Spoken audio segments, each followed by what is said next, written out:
প্রিয় দর্শক আসসালামু আলাইকুম।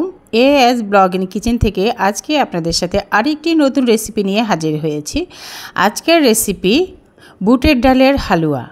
কিছু টিপস এবং টেকনিক নিয়ে আজকে বুটের ডালের হালুয়া আপনাদের সাথে উপস্থাপনা করব। আশা করছি আপনাদের ভীষণ ভালো লাগবে। আর এই টিপসগুলো জানা থাকলে আপনিও এত মজাদার করে সুন্দর করে বুটের ডালের হালুয়া রেডি করে নিতে পারবেন।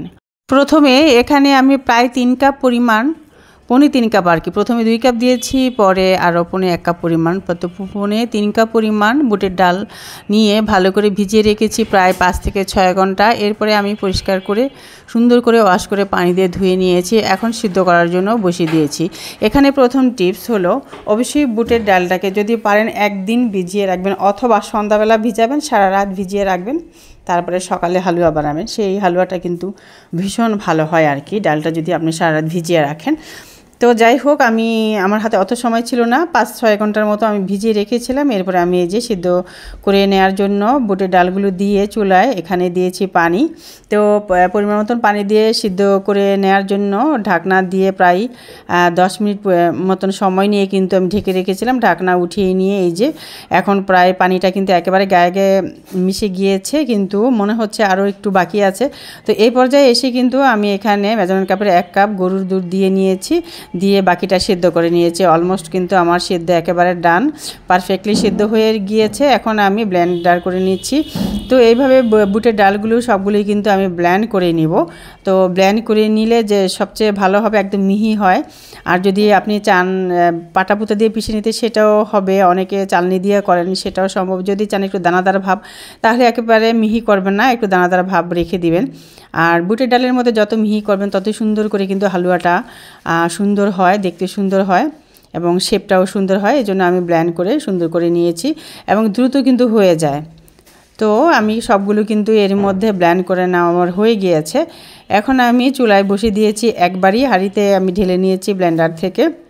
আপনারা চাইলে আলাদা করতে পারেন, ব্লেন্ডার থেকে বের করে আর একটা পাত্রে বসাবেন। আর এই যে আমি একটা ফ্রাই প্যান বসিয়েছি, এখানে একটা ফ্রাই প্যান বসিয়ে প্রথমে ঘি দিয়ে তারপরে গরম মশলা দিয়ে কিন্তু আগে একটুখানি গরম করে নিতে পারেন। দেন আপনি হচ্ছে যে এই যে ডালটা ব্লেন্ডার করে নিলাম সেটা দিতে পারেন, কিন্তু আমি একবারেই বসিয়েছি, কোনো ব্যাপার না, এভাবে দেয়া যায়, এতে করে সুন্দর করে হয় এবং কাজটা দ্রুত করা যায়। তো আমি প্রথমেই কি করেছি, ডালের এই ফ্রাই প্যানটা বসিয়ে এখানে চিনি দিয়েছি 1 কাপ, পরে আমি আরও হাফ কাপ দিয়েছি। তো 1.5 কাপ চিনি আমি এখানে ব্যবহার করেছি আমার টেস্ট অনুযায়ী। আপনি আপনার টেস্ট অনুযায়ী মিষ্টিটা কতটুকু দিবেন সেই পরিমাণে কিন্তু অবশ্যই দিয়ে দিবেন।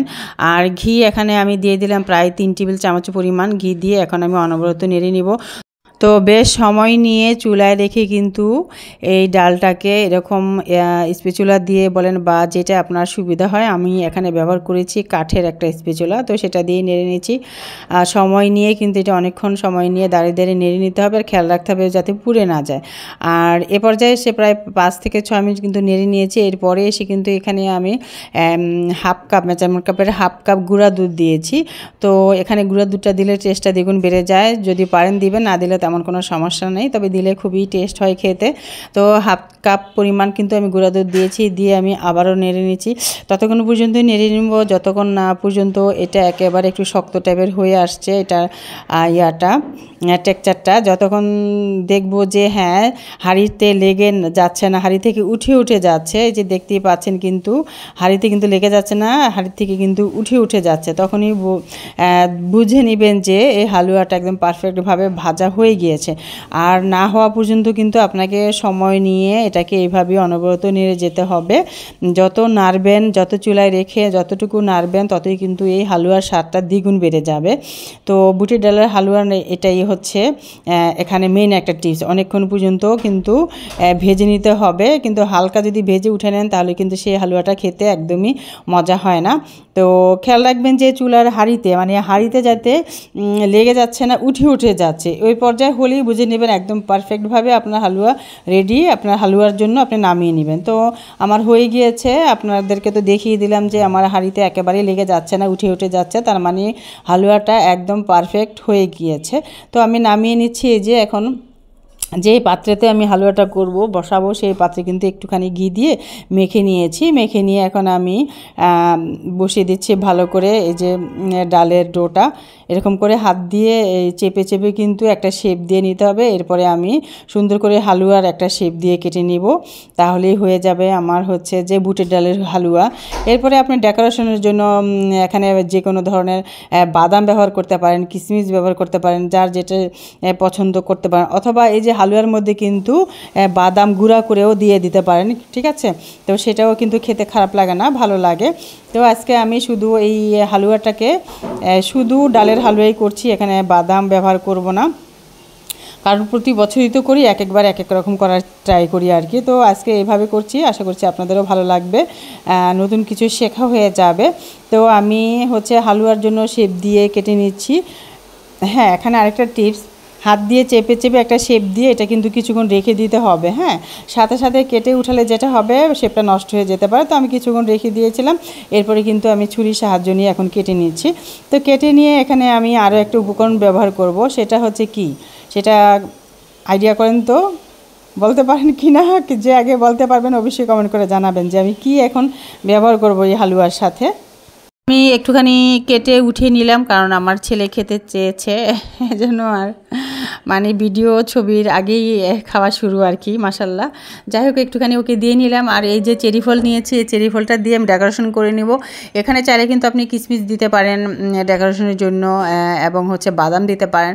তো আজকে আমি এগুলো কিছুই দিব না, শুধু চেরি ফলটা দিব। তো চেরি ফলটা কেটে নিয়ে এক একটা চেরি ফলকে আমি 4 ভাগ করে নিয়েছি। তো নিয়ে এখনও প্রতিটা হালুয়ার উপরে আমি ডেকোরেশন করে দিচ্ছি এই চেরিগুলোকে। আর চেরিগুলোকে এইভাবে দিলে দেখতেও সুন্দর লাগে এবং খেতেও কিন্তু মাশাল্লাহ অন্যরকম একটা টেস্ট লাগে, কারণ চেরি ফলে কিন্তু খেতে খুবই মজার হয়। যদি অরিজিনাল চেরি হয় তাহলে কিন্তু খুবই মজার হয়। আমার এই চেরিগুলো কিন্তু অরিজিনাল চেরি, যার কারণে এটা খুবই টেস্টি এবং খেতে খুবই মজা। তো আমি এর জন্য দেখার সৌন্দর্য, ডেকোরেশনের সৌন্দর্য এবং খেতেও মজা হয়, এই জন্য আমি আজকে এবারে ডালের হালুয়ার মধ্যে চেরি ফলটা ব্যবহার করেছি। তো আসছে রমজানে কিন্তু এরকম হালুয়া বানিয়ে আগে থেকে রাখতে পারেন, ইফতারে রাখতে পারেন, আগে আগে বানিয়ে রেখে দিতে পারেন। নরমালি কিন্তু অনেক দিন রাখা যায় আমার এই হালুয়াটা, কোনো প্রকার নষ্ট হয় না। চাইলে কিন্তু আপনি এইভাবে বানিয়ে নরমালি রেখে দিতে পারেন। তো সবগুলো হালুয়ার উপরেই কিন্তু আমি একটা একটা করে চেরি দিয়ে দিব। আর সবগুলিতে যখন দেওয়া শেষ হয়ে যাবে দেখবেন কতটা একটা ডেলিশিয়াস লুক কিন্তু এখানে দেখা যাবে, দেখতে অনেক অসাধারণ লাগে আর খেতে তো মাশাআল্লাহ ভীষণ ইয়াম্মি লাগে। তো সবগুলোতে আমি চেরি ফল দিয়ে এভাবে নিচ্ছি একটা একটা করে। সুপ্রিয় দর্শক, আমার আজকের হালুয়া রেসিপিটা ভালো লাগলে অবশ্যই একটা লাইক দিয়ে ভিডিওটা কন্টিনিউ করবেন। আর আপনারা যারা ভাইয়া বা আপুরা আমার ভিডিওটা দেখছেন, অবশ্যই যদি এরকম মজার মজার সহজ সহজ রেসিপিগুলো পেতে চান পরবর্তীতে, তাহলে সাবস্ক্রাইবের পাশে থাকা বেল বাটনে একটি ক্লিক দিয়ে রাখলে নিত্য নতুন রেসিপিগুলোর নোটিফিকেশন কিন্তু আপনার কাছে পৌঁছে যাবে, চাইলে কিন্তু আপনি দেখে নিতে পারবেন। আর আমার এই যে কথা বলতে বলতে কিন্তু আমার অলমোস্ট ডান হয়ে যাচ্ছে, দেখিয়ে নিচ্ছেন যে কতটা সুন্দর লাগছে দেখতে, আর খেতে তো মাশাআল্লাহ অসাধারণ। চাইলে আপনিও কিন্তু এত মজাদার একটি হালুয়া বানিয়ে নিতে পারেন, সবাইকে অবাক করে দিতে পারেন এই রেসিপি দেখে। তবে হ্যাঁ, রেসিপিটা ফুল ওয়াচ করতে হবে, টেনে টেনে দেখলে কিন্তু আপনি পারফেক্টলি আপনার হালুয়া সুন্দর হবে না। হ্যাঁ, কোথাও একটু মিস হয়ে গেলে কিন্তু আসলে পারফেক্টলি জানা না থাকলে সুন্দর করে কিন্তু আপনি বানাতে পারবেন না। তো এজন্য আপনাকে ফুল ভিডিওটা ওয়াচ করতে হবে। সুপ্রিয় দর্শক, দেখে নিচ্ছেন কত সুন্দর করে, খুব সহজে কিন্তু আমি হালুয়াটা রেডি করে ফেললাম। আশা করছি আপনাদের ভালো লেগেছে, আর ভালো লাগলে অবশ্যই আমার সাথেই থাকবেন, আমার চ্যানেলের সাথে থাকবেন, লাইক কমেন্ট করে শেয়ার করে। আর এই যে আমি এখন কারেন্ট চলেই গিয়েছিল লাস্টের দিকে, যার কারণে আমি ফুল ভিডিওটা কমপ্লিট করতে পারিনি। আমি রান্নাঘরে যেহেতু আমি ভিডিওটা করে থাকি, আর এখন আমি লাস্টের পর্যায়ে যেহেতু কারেন্ট নাই চলে আসছি বারান্দায়। তো বারান্দায় এসে বাকি ভিডিওটা আমি করে নিচ্ছি, আপনাদের সাথে শেয়ার করে নিচ্ছি। দেখি নিশ্চয়ই আপনারা বুঝতে পারছেন এখানে কিন্তু কোনো প্রকার কোনো লাইট নেই, জাস্ট বারান্দার সূর্যের আলোতেই হচ্ছে। ভালো থাকবেন সবাই, আল্লাহ হাফেজ।